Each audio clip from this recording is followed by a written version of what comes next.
ठीक है। तो आज अपन डिस्कस करने वाले हैं एक बहुत important chemical properties, carbon and its compound, chapter number 4। तो chemical properties of carbon compounds के अंदर जो केमिकल प्रॉपर्टीज है वो मेनली तो वैसे 4 टाइप्स की है एनसीईआरटी के अकॉर्डिंग। तो जैसे कि यहाँ पे क्लासिफाइड मैंने कर रखा है, कुछ केमिकल रिएक्शंस जो है बता रखी है कौन कौन सी केमिकल रिएक्शंस हमें पढ़नी है इस चैप्टर के अंदर।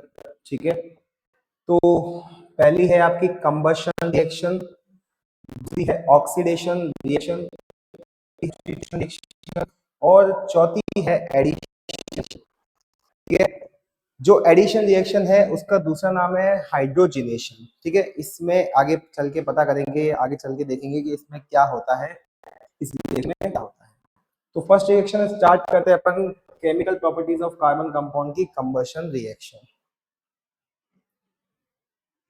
तो कंबशन रिएक्शन जो है वो किसके लिए की जाती है? सैचुरेटेड और अनसैचुरेटेड हाइड्रोकार्बन्स के लिए की जाती है। देखो, कंबशन का मतलब क्या होता है? किसी चीज का दहन करना, किसी चीज को जलाना। ठीक है, presence of oxygen, presence of oxygen, किसी चीज को आप बर्न कर रहे हो, किसी चीज को आप जला रहे हो। ठीक है, तो मेनली आपके पास में ऑक्सीजन, हीट और फ्यूल होना बहुत जरूरी है, तभी आप उस चीज को क्या करोगे, कंबशन कर पाओगे, उसका कंबशन हो पाएगा। तो देखेंगे हम पहले सैचुरेटेड हाइड्रोकार्बन और अनसैचुरेटेड हाइड्रोकार्बन में कैसे होता है। तो पहले एग्जांपल देख लेते हैं, जैसे कि मेरे पास में एग्जांपल है CH4 का। ठीक है, मीथेन जो कि नेचुरल गैस है एक, जब हम इसको ऑक्सीजन की प्रेजेंस में बर्न करेंगे, ठीक है, तो क्या मिलेगा हमें प्रोडक्ट में? CO2 मिलेगा, वाटर मिलेगी और हीट मिलेगी और लाइट मिलेगी। ठीक है, ये मिलेगा हमें, हीट भी मिलेगी, लाइट भी मिलेगी, वाटर भी मिलेगा और CO2 भी मिलेगा। ठीक है, जब हम कार्बन को जलाएंगे ऑक्सीजन की प्रेजेंस में, जब हम कार्बन को जलाएंगे ऑक्सीजन की प्रेजेंस में, तो हमें CO2 गैस मिलेगी, वाटर भी मिलेगा, हीट मिलेगी और लाइट मिलेगी। ठीक है, तो अब हम देखते हैं कि जब हम सैचुरेटेड हाइड्रोकार्बन को बर्न करते हैं तो उसमें कौन सी मतलब फ्लेम निकलती है, और जब हम अनसैचुरेटेड हाइड्रोकार्बन को बर्न करते हैं तो उसमें कौन सी फ्लेम निकलती है। तो जब हम कंबशन करते हैं दोनों ही हाइड्रोकार्बन का, तो उस हाइड्रोकार्बन्स के कंबशन के अंदर हम देखते हैं कि नेचर क्या है फ्लेम का, फ्लेम का नेचर यानी कौन सी फ्लेम प्रोड्यूस हो रही है, ब्लू वाली कि येलो वाली। ठीक है, तो नेक्स्ट टॉपिक देखिए, combustion and nature of flame. ठीक है, तो जब हम कंबशन करेंगे हाइड्रोकार्बन का तो हमें कुछ फ्लेम्स के बारे में पढ़ने को मिलेगा। तो पहले देखो, हाइड्रोकार्बन अपन देख लेते हैं, वो 2 टाइप्स के होते हैं। जैसे हाइड्रोकार्बन होते क्या है, जिसमें कार्बन होता है और हाइड्रोजन होता है, ऐसे कंपाउंड्स को अपन क्या बोलते हैं? हाइड्रोकार्बन बोलते हैं। ठीक है, अब देखो सैचुरेटेड हाइड्रोकार्बन और एक होते हैं आपके अनसैचुरेटेड हाइड्रोकार्बन। जो सैचुरेटेड हाइड्रोकार्बन होते हैं, जिसमें कार्बन कार्बन के बीच में कौन सा बॉन्ड आता है? सिंगल बॉन्ड आता है। ठीक है, इसमें कार्बन कार्बन के बीच में कौन सा बॉन्ड आता है? सिंगल बॉन्ड आता है। तो वो जब बर्न होते हैं ऑक्सीजन की प्रेजेंस में, जब वो कंबशन, जब उनका कंबशन होता है तो ये ब्लू फ्लेम प्रोड्यूस करते हैं। ठीक है, और इस फ्लेम के अंदर कोई भी शूट पार्टिकल नहीं निकलता। शूट मतलब जो कालक होती है, जो अनबर्न पार्टिकल होता है कार्बन का, वो नहीं निकलता। इसलिए यहाँ पे इसको क्या नाम देते हैं? Non sooty flame. यहाँ पे जो कार्बन की परसेंटेज होती है वो बहुत कम होती है, इसलिए कार्बन को जितनी ऑक्सीजन चाहिए होती है जलने के लिए, वो इतनी सफिशिएंट ऑक्सीजन मिल जाती है, इसलिए यहाँ पर कंप्लीट कंबशन होता है। ठीक है, जितनी कार्बन को रिक्वायरमेंट होती है ऑक्सीजन को चाहिए होती है जलने के लिए, उतनी इसको मिल जाती है, और यहाँ पे कार्बन जो है वो पूरा जल जाता है। और पीछे जो है अनबर्न पार्टिकल नहीं रहता, कोई भी शूट पार्टिकल नहीं रहता, इसलिए यहाँ पे नाम दिया है नॉन शूटी फ्लेम। ठीक है, तो यहाँ पे कंप्लीट कंबशन होता है बिकॉज, क्योंकि यहाँ पर ऑक्सीजन सप्लाई जो है वो कंप्लीटली कार्बन को मिलती है जलने के लिए। अब इस फ्लेम के अंदर, जैसे ये ब्लू फ्लेम है, तो आपको बताया कि ब्लू फ्लेम जो होती है वो सबसे ज्यादा हीट निकालती है। ठीक है, हीट ज्यादा निकालती है एज कंपेयर टू लाइट, तो यहाँ पे हीट ज्यादा निकलेगी, लाइट कम निकलेगी। एग्जाम्पल आप देख सकते हो एलपीजी, लिक्विफाइड पेट्रोलियम गैस। तो यहाँ पे आप देख सकते हो आपके घरेलू डोमेस्टिक सर्किट में आप देखते हो, सॉरी डोमेस्टिक आप देखते हो अपने, तो सिलेंडर से जब आपकी फ्लेम निकलती है, ब्लू फ्लेम होती है, और ये सबसे ज्यादा क्या निकालती है, हीट निकालती है, लाइट कम निकालती है। ठीक है, तो ये जो सैचुरेटेड हाइड्रोकार्बन होता है ये फ्लेम प्रोड्यूस करता है, और इसमें कोई भी पार्टिकल जो होता है कार्बन का वो रिलीज नहीं होता है ड्यूरिंग रिएक्शन। इसमें जो कार्बन की जो होती है साथ जलने के लिए ऑक्सीजन के साथ, तो यहाँ पर इजीली कार्बन जल जाता है, कंप्लीट कंबशन होता है। कंप्लीट कंबशन में आपको पता है कौन सी फ्लेम निकलती है, ब्लू फ्लेम निकलती है। ठीक है, फिर आता है अनसैचुरेटेड हाइड्रोकार्बन। तो इस प्रकार के हाइड्रोकार्बन में क्या होता है, इस प्रकार के हाइड्रोकार्बन में येलो फ्लेम निकलती है। कहीं ना कहीं येलो फ्लेम जो होती है वो, इसको अपन शूटी फ्लेम भी कहते हैं। शूटी मतलब अनबर्न पार्टिकल निकलते हैं, अनबर्न, अनबर्न मतलब जो जल नहीं पाए, कार्बन के कुछ पार्टिकल जो जल गए हैं और कुछ बच गए हैं, जो अनबर्न है वो क्या होंगे, निकलेंगे, काला छोड़ेगा। तो इस प्रकार की फ्लेम को क्या बोलते हैं, शूटी फ्लेम बोलते हैं। क्यों ऐसा होता है, देखिए यहाँ पे जो कार्बन का परसेंटेज है वो ज्यादा होता है, तो इतनी सप्लाई जो है ऑक्सीजन नहीं मिल पाती है कार्बन को, इसलिए यहाँ पे क्या होता है कि ये शूटी फ्लेम प्रोड्यूस करता है। ठीक है, इनकम्प्लीट कंबशन होता है क्योंकि कार्बन जो है वो क्या कर रहा है, कंप्लीट कंबशन नहीं शो, कंप्लीट कंबशन नहीं शो कर पा रहा है। तो यहाँ पे इनकम्प्लीट कंबशन में क्या होगा कि यहाँ पर कार्बन जो है उसको पर्याप्त ऑक्सीजन नहीं मिली है जलने के लिए, इसलिए ये क्या कर रहा है, इनकम्प्लीट कंबशन शो कर रहा है। पूरी मिलती है ऑक्सीजन तो कंप्लीट हो जाता है, कोई भी अनबर्न पार्टिकल रिलीज नहीं होता। अब जैसे कि आपको पता है कि जो येलो फ्लेम होती है वो उसके अंदर हीट कम होती है और लाइट ज्यादा होती है। ठीक है, एग्जाम्पल आप कैंडल का देख सकते हैं, और कैंडल कहीं ना कहीं जो है वो sooty flame, sorry sooty flame produce करता है। ठीक है, तो ये है आपका नेचर ऑफ फ्लेम और कंबशन ऑफ हाइड्रोकार्बन। ठीक है, उसके बाद देखिए नेक्स्ट आता है oxidation reaction. Oxidation reaction, reaction में क्या होता है कि हमारे पास में जैसे किसी के अंदर अगर ऑक्सीजन ऐड होता है और हाइड्रोजन रिमूव होता है, तो उस प्रकार की रिएक्शन को अपन क्या बोलते हैं, ऑक्सीडेशन रिएक्शन बोलते हैं। ठीक है, तो ऑक्सीडेशन रिएक्शन किसके लिए करवाई जाती है, इथेनॉल को कन्वर्ट करने के लिए करवाई जाती है। किसमें कन्वर्ट करने के लिए करवाई जाती है, इथेनॉइक एसिड में। तो यहाँ पर हम क्या करते हैं, ऑक्सीडाइजिंग एजेंट डालते हैं। ऑक्सीडाइजिंग एजेंट क्या होते हैं, जो दूसरों को ऑक्सीजन देने के लिए सक्षम होते हैं, जिनके पास ऑक्सीजन होता है उनको बोलते हैं oxidising agent, to give oxygen to other compounds. ठीक है, अदर सब्सटेंस। तो ऑक्सीडाइजिंग एजेंट वो एजेंट होते हैं जिनके पास ऑक्सीजन होता है और ये ऑक्सीजन देके क्या करवा देते हैं, ऑक्सीडेशन करवा देते हैं। तो यहाँ पे हमारे पास में एग्जांपल है इथेनॉल का, CH3CH2OH। तो हमने इसमें डाला एल्कलाइन KMnO4, ठीक है, एसिडिक K2Cr2O7, पोटेशियम परमैंगनेट। तो यहाँ पे हमने इन दोनों को डालने के बाद देखा है ये दोनों ही ऑक्सीडाइजिंग एजेंट है। ठीक है, ये दोनों ही ऑक्सीडाइजिंग एजेंट है, और ये क्या करेंगे, इसमें ऑक्सीजन ऐड करेंगे इथेनॉल में, और क्या बना देंगे, इथेनोइक एसिड बना देंगे। क्या बना देंगे, इथेनोइक एसिड बना देंगे। ठीक है, यहाँ पे देखो, यहाँ पे एक ऑक्सीजन था, फिर इनके पास पे जो ऑक्सीजन की कमी थी तो इन्होंने दिया, ऑक्सीडाइज एजेंट वालों ने। ठीक है, इन्होंने दिया तो यहाँ पे 2 ऑक्सीजन आ गए, और 2 ऑक्सीजन आने से क्या हुआ, ऑक्सीडेशन कंप्लीट हो गया। ठीक है, हाइड्रोजन रिमूव हो गया और ऑक्सीजन ऐड हो गया। इस प्रकार के रिएक्शन को क्या बोलते हैं, ऑक्सीडेशन रिएक्शन बोलते हैं।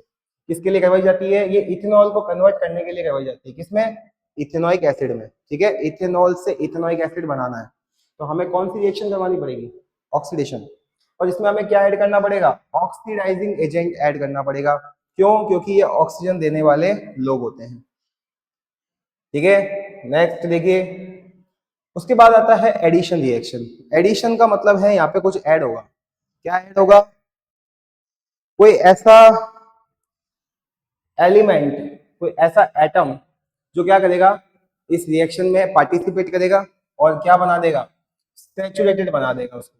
ठीक है, देखिए क्या होता है एडिशन रिएक्शन, जिसका दूसरा नाम है हाइड्रोजनेशन रिएक्शन। हाइड्रोजनेशन यानी जिसमें हाइड्रोजन ऐड हो रहा है, ठीक है, जिसमें हाइड्रोजन ऐड हो रहा है उस रिएक्शन को हाइड्रोजनेशन बोलते हैं।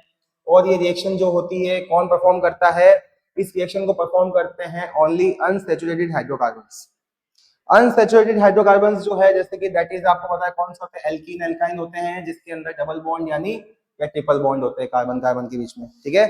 एल्कीन होगा तो सिंगल बॉन्ड डबल बॉन्ड आएगा, और एल्काइन होगा तो ट्रिपल बॉन्ड आएगा कार्बन कार्बन के बीच में। अब एग्जांपल लेते हैं, जैसे आप देख रहे हो कार्बन कार्बन के बीच में क्या है, ये डबल बॉन्ड है, तो ये अनसैचुरेटेड हाइड्रोकार्बन है, ठीक है। ये अनसैचुरेटेड है, ये एल्कीन है क्योंकि इसमें क्या है, डबल बॉन्ड है। अब देखिए यहाँ पे फ्री इलेक्ट्रॉन, मतलब यहाँ पे क्या है, फ्री इलेक्ट्रॉन है, आर का मतलब है रेडिकल, फ्री इलेक्ट्रॉन रहता है यहाँ पे। अब ये क्या करेगा, जब हम इसमें H2 मतलब हाइड्रोजन ऐड करवाएंगे, तो इसके अंदर जब हम ऐड करवाएंगे तो हमें कुछ कैटलिस्ट ऐड करना पड़ेगा, ठीक है। कैटलिस्ट क्या होते हैं, जो किसी भी रिएक्शन को क्या करते हैं, स्पीड अप करते हैं, ठीक है, किसी भी रिएक्शन को क्या करते हैं, स्पीड अप करते हैं, बढ़ाते हैं, विदाउट इन्वॉल्विंग एनी रिएक्शन। उसमें पार्टिसिपेट नहीं करते, वो खाली उस रिएक्शन को स्पीड अप करते हैं, जो उसका रेट ऑफ टाइम, जो टाइम होता है उसको बढ़ा देते हैं, ठीक है। तो निकल और पैलेडियम हम यूज करेंगे Na और Pd, ठीक है, इस रिएक्शन के अंदर। तो ये क्या करेगा, इस बॉन्ड को तोड़ेगा, डबल बॉन्ड को, और बना देगा कौन सा, सिंगल बॉन्ड। अब यहाँ पे देखो क्या हुआ, जैसे डबल बॉन्ड टूटा ये ब्रेक हुआ, सिंगल के अंदर यहाँ पे वैलेंसी फ्री हुई, जैसी वैलेंसी फ्री हुई तो वैलेंसी को किसने गेन किया, मतलब वैलेंसी पे कौन आ गया, कार्बन की वैलेंसी पे हाइड्रोजन आ गया। तो यहाँ पे देखो ये हाइड्रोजन आ गया, ठीक है। बॉन्ड टूटा, हाइड्रोजन ऐड हुआ, जो हाइड्रोकार्बन था वो भी चेंज हो गया, अनसैचुरेटेड से सैचुरेटेड हो गया, ठीक है। तो इस प्रकार की रिएक्शन को अपन क्या बोलते हैं, एडिशन रिएक्शन बोलते हैं, जिसमें अनसैचुरेटेड हाइड्रोकार्बन जो होता है वो चेंज हो जाता है किसमें, सैचुरेटेड हाइड्रोकार्बन में, ठीक है। इसको सिर्फ परफॉर्म करते हैं अनसैचुरेटेड हाइड्रोकार्बन, ठीक है। अभी अपन ने एक सिंगल डबल बॉन्ड का एग्जांपल लिया एल्कीन का, अब एल्काइन का लेते हैं। देखो अब जैसे कि मान लो मेरे पास में ये ट्रिपल बॉन्ड वाला है अनसैचुरेटेड, ये भी क्या है हमारे पास में एल्काइन है, अनसैचुरेटेड है। तो पहले तो देखो ये एक बॉन्ड यहाँ से टूटेगा तो ये सिंगल बनेगा, ठीक है, डबल से सॉरी ट्रिपल से डबल, फिर डबल से फिर सिंगल। तो डायरेक्ट ऐसा नहीं होता कि अनसैचुरेटेड से सैचुरेटेड बन जाएगा, ठीक है। अगर मान लो इसमें ट्रिपल है तो फिर वो डबल में टूटेगा, डबल से फिर वो सिंगल में टूटेगा, ठीक है। तो यहाँ पे देखो ये है हमारे पास में एल्काइन, यहाँ पे इलेक्ट्रॉन फ्री रहता है, इलेक्ट्रॉन फ्री पे जो है H2 आ जाएगा बाद में जब बॉन्ड, ठीक है। तो हमने फिर से वही क्या काम किया, कैटलिस्ट को ऐड करवाया रिएक्शन में, जो है पार्टिसिपेट बिना पार्टिसिपेट किए वो क्या करेंगे, स्पीड अप करेंगे रिएक्शन को। फिर एल्काइन से एल्कीन बना, एल्काइन से क्या बना, एल्कीन बना आपके सामने। फिर इसमें आप देखो कि जब ये बॉन्ड टूटा तो ये H2 जो है H यहाँ लग गए आपके सामने, ठीक है। फिर हमें क्या करना पड़ेगा, इसको और चेंज करना पड़ेगा आगे, क्योंकि अभी तक ये सैचुरेटेड हुआ नहीं है, अभी तक ये सैचुरेटेड हुआ नहीं है, तो हमें इसको क्या करना पड़ेगा, फर्दर और चेंज करना पड़ेगा। फिर हमने इसमें क्या किया, H2 ऐड किया फिर से, और कैटलिस्ट ऐड किया दोबारा वही सेम निकिल और पैलेडियम, ठीक है। अब क्या होगा कि फिर से वही बात, बॉन्ड डिसोशिएट होगा, बॉन्ड टूटेगा, ठीक है, और अपने अपने H जो है वो रेस्पेक्टिव पोजीशंस पे लग जाएंगे। पहले लगे हुए थे ये वाले दोनों, ये वाले तो लगे हुए थे यहाँ पे, जैसे बॉन्ड टूटेगा तो ये वाले और ऐड हो जाएंगे, ठीक है, और ये वाले फ्री रहेंगे, ठीक है। तो ये बन गया हमारे पास में सैचुरेटेड, ठीक है। तो ये हमने क्या किया, अनसैचुरेटेड से सैचुरेटेड बनाया, ठीक है। तो इस प्रकार की रिएक्शन को अपन क्या कहते हैं, एडिशन रिएक्शन कहते हैं। इसका दूसरा नाम क्या है, हाइड्रोजनेशन रिएक्शन, ठीक है। इसमें क्या ऐड होता है, हाइड्रोजन ऐड होता है। नेक्स्ट इसका यूज कहाँ आता है, इस रिएक्शन की क्या यूजेस है, तो देखो वेजिटेबल जो ऑयल्स होते हैं उनको अपन कन्वर्ट कर सकते हैं वेजिटेबल घी में with the help of this process, ठीक है। और इस रिएक्शन को अपन क्या बोलते हैं, हाइड्रोजिनेशन ऑफ वेजिटेबल ऑयल, या इस प्रोसेस को क्या बोलते हैं, हाइड्रोजिनेशन ऑफ वेजिटेबल ऑयल बोलते हैं। इसमें अपन क्या करते हैं, जो ऑयल होता है उसको घी में कन्वर्ट करते हैं। ठीक है, ये रिएक्शन का कहाँ यूज आता है, हमारे ऑयल को कन्वर्ट करने में, किसमें, घी में। फिर आता है सब्स्टिट्यूशन रिएक्शन। सब्स्टिट्यूट मतलब इसमें से हमारी किस रिएक्शन के अंदर में से किसी एक को बाहर निकालेंगे और दूसरे को ऐड करवाएंगे। ठीक है, तो यहाँ पे कौन बाहर निकलेगा, तो एक हाइड्रोजन जो है यहाँ पे रिमूव हो जाएगा और क्लोरीन ऐड हो जाएगा। कैसे, क्योंकि यहाँ पे रिएक्शन जो है वो सनलाइट की प्रेजेंस में करवाई जाती है। तो सनलाइट क्या करता है, हाइड्रोजन को क्या करता है, रिमूव कर देता है रिएक्शन में से, और क्लोरीन जो है वो H के साथ जुड़ता है और HCl बना देता है। तो जैसे अपने पास में यहाँ पे है सैचुरेटेड हाइड्रोकार्बन। ठीक है, अब अपन ने क्या किया है, यहाँ पे सैचुरेटेड हाइड्रोकार्बन के अंदर Cl2 क्लोरीन को ऐड करवाया है with the in the presence of sunlight. ये सनलाइट की प्रेजेंस में होती है रिएक्शन। तो हमारे पास में देखो यहाँ पे H रिमूव हुआ, क्या बना, CH3, और एक Cl यहाँ पे जुड़ गया, एक Cl यहाँ पे आके जुड़ गया, और एक Cl जो है वो H के साथ जुड़ के क्या बना के बैठा है, HCl बना के बैठा है। ठीक है, फिर हम इसको आगे अगर और इसका सब्स्टिट्यूट करवाना चाहे तो फिर से वही काम करेंगे, इसको उठाओ यहाँ पे रखो। फिर हमने क्या किया, CH3Cl, फिर हमने इसमें से फिर Cl2 ऐड करवाया, फिर क्या होगा, H रिमूव होगा, Cl जुड़ेगा, तो क्या बन जाएगा, एक Cl मिलके दो Cl बन जाएंगे, तो Cl2 बन जाएगा CH2Cl2, और ये हो जाएगा HCl, वापस HCl बन जाएगा। फिर हमें लगा कि हमें और क्या करना चाहिए इसमें, जब तक H ना निकले जब तक रिएक्शन को कंटिन्यू करना चाहिए। तो फिर से हमने क्या किया, H2Cl2 यही लिया वापस, जो प्रोडक्ट लिया उसमें से ये जो कंपाउंड है इस कंपाउंड में लिया, फिर Cl2 ऐड करवाया, सनलाइट की प्रेजेंस में हो रही है रिएक्शन। ठीक है, फिर हमने क्या किया, इसमें से इसके बाद एक H रह गया, एक H जो बाहर गया है वो Cl के साथ जुड़ जाएगा, दो Cl है ना यहाँ पे, एक और एक H के साथ जुड़ेगा। ठीक है, और बना देगा HCl, और इसका नाम हो जाता है क्लोरोफॉर्म, इसका नाम हो जाता है क्लोरोफॉर्म, इसको क्लोरोफॉर्म बोलते हैं। ठीक है, फिर उसके बाद में हमने आगे इसका और फर्दर सब्स्टिट्यूशन करवाया। ठीक है, इसी कंपाउंड को उठा के यहाँ रखा, CHCl3 के साथ हमने फिर Cl2 की रिएक्शन करवाई, यहाँ हाइड्रोजन जो है वो कंप्लीटली चला गया यहाँ से। ठीक है, और क्या गया, CCl4 बन गया, कार्बन टेट्रा क्लोराइड, और बना क्या वापस, HCl बना। तो ये जो